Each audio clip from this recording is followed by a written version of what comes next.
Paper हो गए पूरे कंप्लीट। सीबीएसई बोर्ड वालों का भी लास्ट पेपर था 26 को, वो भी पूरा हो चुका है। अब बस एक ही जगह ध्यान होना चाहिए, वो है भविष्य की तैयारी के लिए। और भविष्य की तैयारी करने के लिए हमें एक अच्छा यूनिवर्सिटी चाहिए, उसका एक अच्छा कॉलेज चाहिए और एक मनपसंद कोर्स होना ज़रूरी है, ताकि हम उसमें एडमिशन लेके पढ़ाई कर सकें और अपने कैरियर को संवार सकें।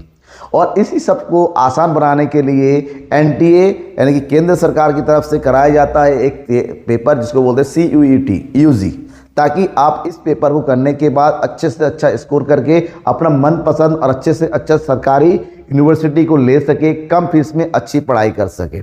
इसके लिए आपको कंप्लीट तैयारी करनी होगी। हालांकि अच्छी बात है, यहाँ पर CUET के एग्ज़ाम में आपका कंप्लीट कोर्स क्लास 12th का ही होता है, कुछ भी बाहर का नहीं होता है।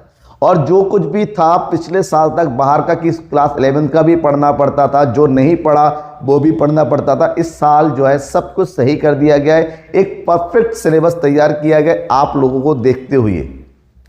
इसका मतलब होता है पिछले साल तक हमें बहुत कुछ ज़्यादा पड़ता था, खासकर अकाउंटेंसी में कुछ चैप्टर ऐसे थे जो CBSE में नहीं पढ़ाए जाते थे, बहुत सारे स्टेट बोर्ड से भी डिलीट हो चुका था, लेकिन वो CUET के एग्ज़ाम में पूछा जा रहा था।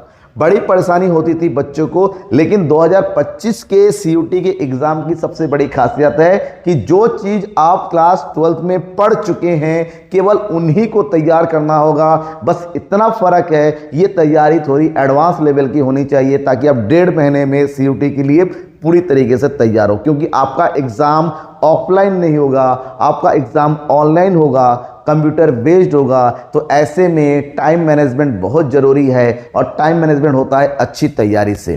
तो तैयारी किसकी करें, कैसे करें? सबसे पहले हमें अपना सिलेबस पता होना चाहिए कि हमें क्या क्या पढ़ना है, कौन कौन से यूनिट, कौन कौन से, क्योंकि आपको अपनी नोटबुक से, आपके पास जो बुक है उसी से तैयारी करेंगे। एक्स्ट्रा पढ़ने के लिए मार्केट में बहुत सारे प्रिपरेशन बुक अवेलेबल है, CUET से रिलेटेड वो खरीद लीजिए।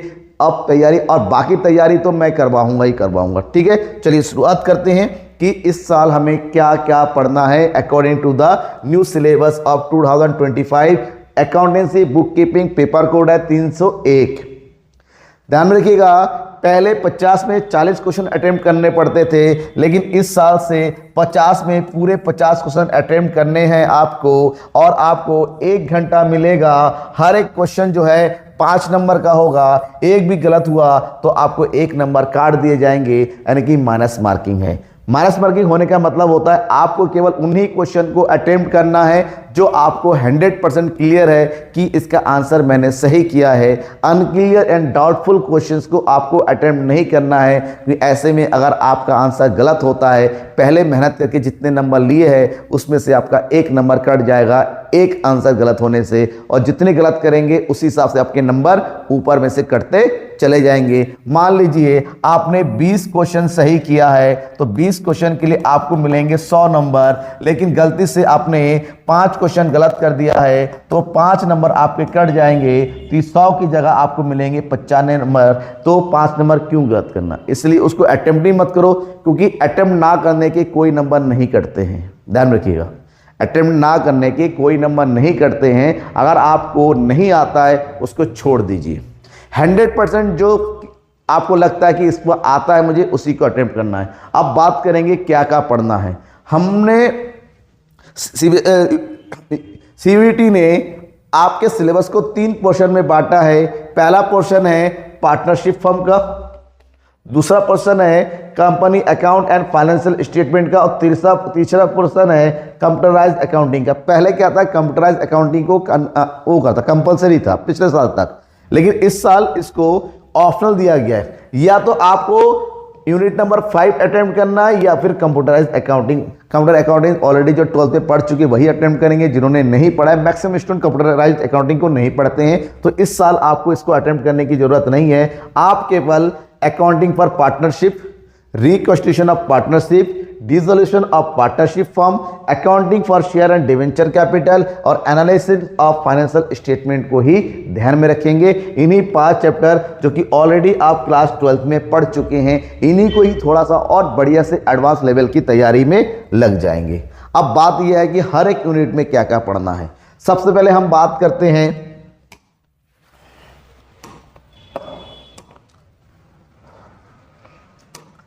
यूनिट नंबर 1, यूनिट नंबर है हमारा अकाउंटिंग फॉर पार्टनरशिप से रिलेटेड।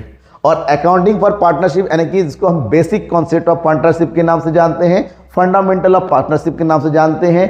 ठीक है, यहां पर आपका है पार्टनरशिप क्या है, नेचर ऑफ पार्टनरशिप, जिसके अंदर पार्टनरशिप डीड क्या होता है, पार्टनरशिप होता क्या है, पार्टनरशिप डीड के ऑफेंस में क्या क्या होता है, इसकी मीनिंग क्या है, इसका इंपॉर्टेंस क्या है। और दूसरा होता है final account of partnership. Partnership में कौन कौन से फाइनल अकाउंट बनते हैं, profit and loss application account कैसे बनता है, उनके अंदर कौन कौन से टर्म होते हैं, जैसे इंटेंशन कैपिटल हो गया, इंटेंशन ड्राइंग हो गया, कमीशन कैलकुलेशन करना हो गया, इंटेंशन लोन हो गया, फिक्स और फ्लेक्सिबिलिटी कैपिटल अकाउंट किस तरह से बनता है, इसका फॉर्मेट कैसा होता है, पार्टनर का प्रॉफिट किस तरह से डिस्ट्रीब्यूट होता है पार्टनर में। ठीक है, इंटेंशन ड्राइंग के कौन कौन से केसेस है, आपको इन सब चीज़ को पढ़ना पड़ेगा। इसका मतलब वही चीज़ें जो क्लास 12 के आपने फर्स्ट चैप्टर में पढ़ा था।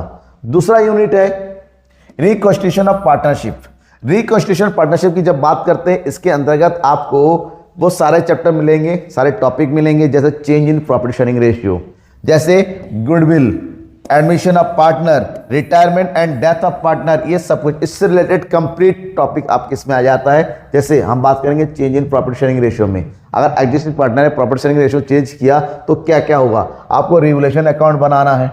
ठीक है, आपको रिजर्व को डिस्ट्रीब्यूट करना है, एक्यूमुलेटेड प्रॉफिट को डिस्ट्रीब्यूट करना है, एडजस्टमेंट ऑफ गुडविल करना है। समझ में आ गया। फिर गुडविल का कैलकुलेशन कैसे होता है, गुडविल का नेचर, मीनिंग, उसके फैक्टर कौन कौन से होते हैं, उसका कैलकुलेशन कैसे करते हैं, सारे मेथड, जैसे एवरेज प्रॉफिट हो गया, सुपर प्रॉफिट हो गया, मल्टीप्लायर होता है, कैपिटलाइजेशन मेथड हो गया। एडमिशन ऑफ पार्टनरशिप में भी सारे टॉपिक जो आपको वही है, जैसे एडमिशन ऑफ पार्टनर होने पर क्या इफेक्ट होता है एग्जिस्टिंग पार्टनर पर, प्रॉफिट शेयरिंग रेशियो किस तरह से चेंज होता है, न्यू प्रॉफिट शेयरिंग रेशियो कैसे कैलकुलेट करते हैं, अकाउंटिंग ट्रीटमेंट जैसे गुडविल का ट्रीटमेंट कैसे करेंगे, रिवोल्यूशन अकाउंट कैसे तैयार करते हैं, रिजर्व का ट्रीटमेंट कैसे करते हैं, और सबसे इंपॉर्टेंट एडजस्टमेंट ऑफ कैपिटल भी है इसमें।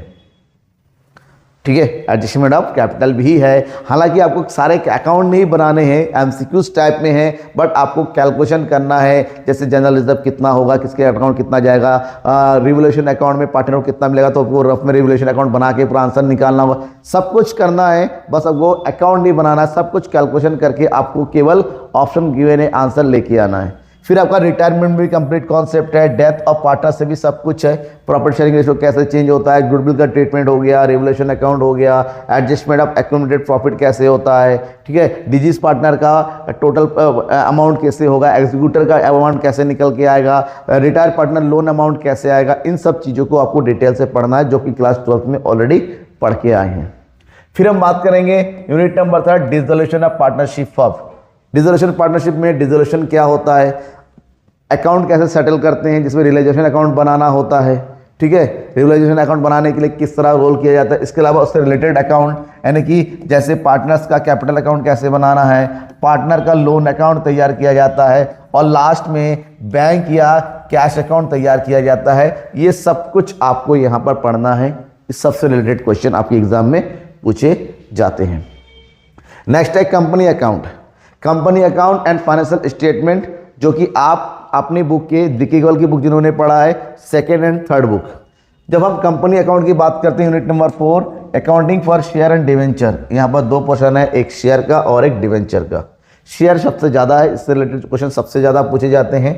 शेयर कैपिटल क्या होता है, उसकी मीनिंग क्या है, उसके टाइप्स कौन कौन से होते हैं, शेयर कैपिटल की अकाउंटिंग कैसे होती है, जैसे इश्यू करना, अलॉटमेंट होना, प्रेफरेंस शेयर क्या होता है, इक्विटी शेयर क्या होता है, ओवर सब्सक्रिप्शन होना है, अंडर सब्सक्रिप्शन हो गया, issue at par, issue at premium, issue at discount हो गया, calls in advance, calls in arrear, issue shares of consideration other than cash, सारे टॉपिक है। इसके अलावा फॉरफीचर ऑफ शेयर क्या होता है, फॉरफीचर हो गया, रेशियो हो गया, कैपिटल रिजर्व कैलकुलेट करना, presentation of shares and debentures capital in the companies balance sheet में किस तरह से रिप्रेजेंट किया जाता है, यानी कि शेयर और डिवेंचर से रिलेटेड बैलेंस शीट किस तरह से तैयार किया जाता है, बैलेंस शीट की अमाउंट जिसमें नोट्स टू अकाउंट भी आपको पढ़ना है।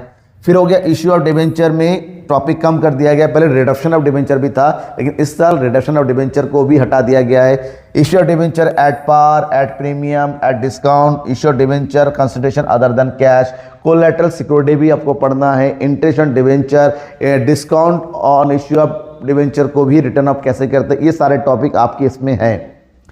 फिर आगे बढ़ते हैं, एनालिसिस ऑफ फाइनेंशियल स्टेटमेंट, जो आपका सेकेंड पार्ट था अकाउंटेंसी का, वो है इसमें unit number 5। Financial statement of a company, preparation of simple financial statement कैसे प्रिपेयर किया जाता है according to the company act schedule 3 के according profit and loss statement कैसे तैयार होता है, बैलेंस शीट उसके मेन हेडिंग क्या है, ठीक है, मेजर हेडिंग क्या कौन कौन से होते हैं, मेजर हेडिंग के अंदर कौन कौन से सब हेडिंग आते हैं, ओनली लिखा हुआ मतलब मेजर हेडिंग, उसके अंदर कौन कौन से सब हेडिंग आते हैं, उसके आगे नहीं बढ़ना है, इतना ही दे गया, आगे कम कर दिया। फाइनेंशियल एनालिसिस की मीनिंग क्या होता है, सिग्निफिकेंस क्या है, उसके पर्पस क्या है, उसकी लिमिटेशंस पढ़ने हैं। फाइनेंशियल एनालिसिस के टूल कौन कौन से हैं, जिसमें 2 टूल के बारे में है, comparative statement and common sense statement, 2 he tool है इसके अंतर्गत। फिर है अकाउंटिंग रेशियो, अकाउंटिंग रेशियो की मीनिंग, ऑब्जेक्ट और उसकी वेरियस टाइप, जिसमें 4 टाइप बेसिक पढ़ने हैं आपको, लिक्विडिटी रेशियो, सॉल्वेंसी रेशियो और एक्टिविटी रेशियो और प्रॉफिटेबिलिटी रेशियो। लिक्विडिटी रेशियो के अंदर आपको 2 रेशियो है, current ratio and liquidity ratio, current ratio and liquid ratio. Solvency ratio में आपको 3 रेशियो पढ़ना है, डेब्ट equity ratio, total asset to डेब्ट रेशियो और प्रोप्राइटरी रेशियो। एक्टिविटी रेशियो के अंतर्गत आपको inventory ratio, debtors turnover ratio, payable turnover ratio, working capital turnover ratio, fixed asset turnover ratio और करंट एसेट्स टर्नओवर रेशियो पढ़ना है। फिर प्रॉफिट रेशियो में gross profit, operating net profit ratio, return on investment, earning per share, dividend per share, profit earning ratio को पढ़ना है। और next last में कैश फ्लो स्टेटमेंट।